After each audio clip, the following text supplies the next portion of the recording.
Moi, l'urgence de cette histoire-là fait que je ne peux même pas me brosser, même plus j'en parle. Quand je vous ai dit qu'on vient pour prendre vos terres, envoyer de nouveaux riches, pour vous arracher votre terre, faire en sorte que votre pays ne vous appartient pas, vous avez du mal à me suivre, vous avez du mal à écouter. Je vous ai donné la stratégie, ce qu'il faut faire pour ne pas que ça arrive. Vous ne m'écoutez pas. Bon, j'ai même plus besoin maintenant de faire de longues vidéos. Je vais vous laisser maintenant, j'ai laissé les gens confirmer tout ce que je dis. On dit que oui, je suis un analyste. Alors, il faut savoir qu'à chaque fois que je fais une analyse selon certaines personnes, il faut savoir que vous vivez. Alors, je ne suis pas un analyste, je reçois. Et quand je reçois, j'en parle. Je suis un pêcheur comme vous. Je m'oublie comme vous. Je peux mentir comme vous.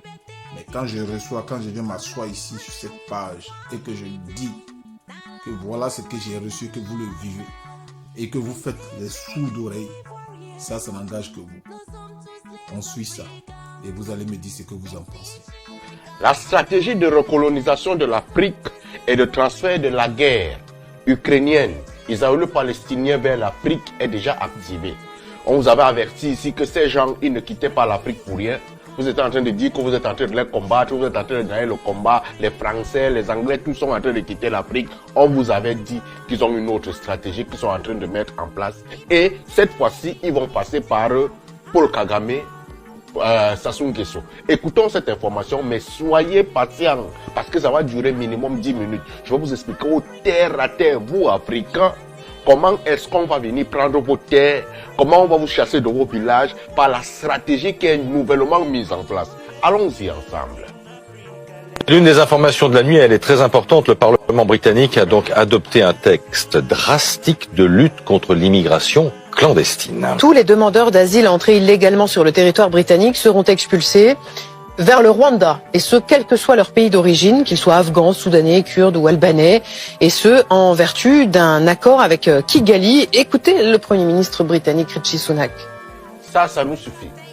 Qu'ils soient afghans, pakistanais, tous les Afghans là, tous les gens qui savent faire la guerre là, tous ceux qui sont prêts là, ils seront expulsés vers le Rwanda. Lorsqu'ils arrivent en Angleterre, ils vont demander l'asile en Angleterre, on va les renvoyer vers le Rwanda. Qui sont les Afghans? Qui sont les Pakistanais? Quels sont leurs modes de vie? Comment est-ce qu'ils se comportent? Ils vivent en communauté. Et quand ils vont arriver là-bas, qu'est-ce qu'ils vont faire? Ils auront le même système qui se passe au Rwanda. Ils auront le même système, je veux dire, le même système qui se passe en Angleterre. Ce qui veut dire qu'ils auront l'argent. Ils auront beaucoup d'argent parce que si on donne, par exemple, à quelqu'un qui habite en Afrique, on lui donne une maison, il va habiter seul.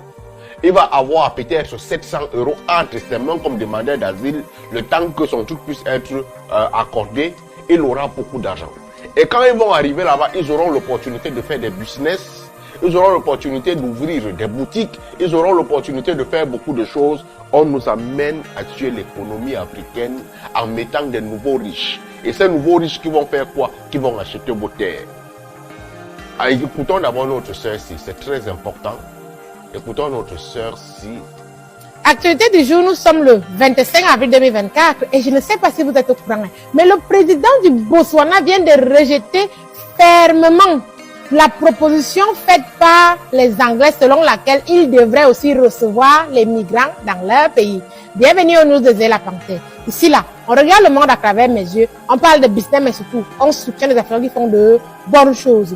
Vous le savez peut-être déjà, dans 2 mois, les migrants qui sont en Angleterre vont être déportés maintenant en Afrique, au Rwanda, à Kigali.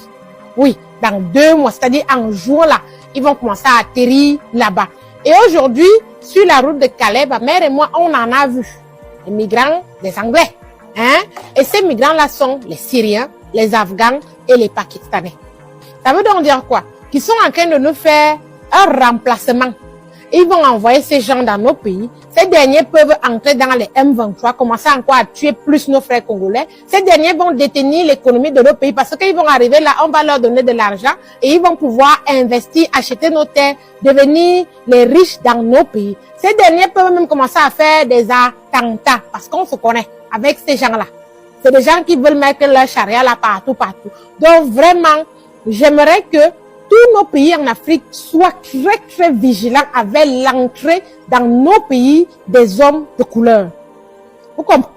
Si vous avez très bien compris la stratégie de la colonisation, de la nouvelle colonisation de l'Afrique. Ici même encore, c'est un peu moindre. Allons suivre une sœur malgache qui explique ça plus en profondeur. Après la décolonisation, la France a fait une politique de grand remplacement à Madagascar. Donc, ils ont voulu mettre les Chinois. Le problème est que les Chinois, comme ils ont fait les travaux forcés avec les Malagasy, du coup, en fait, eux, ils se sont très rapidement intégrés dans le paysage malagasy. Donc, leur tentative n'était pas probante avec les Chinois.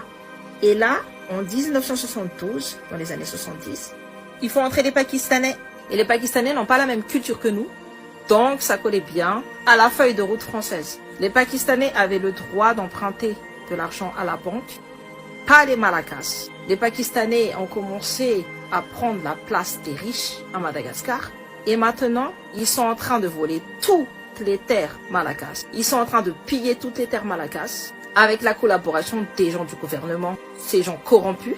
Il ne se passe pas une journée sans qu'une personne se plaigne qu'on lui ait volé les terres. Même tout un village se plaigne qu'on les force à partir de leurs terres parce qu'il y a de l'or en dessous de leurs terres, il y a du rubis en dessous de leurs pieds, il y a du saphir en dessous de leurs pieds.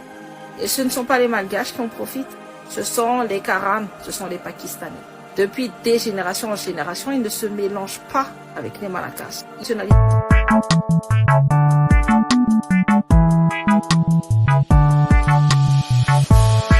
Africa, liberté, dignité, Africa.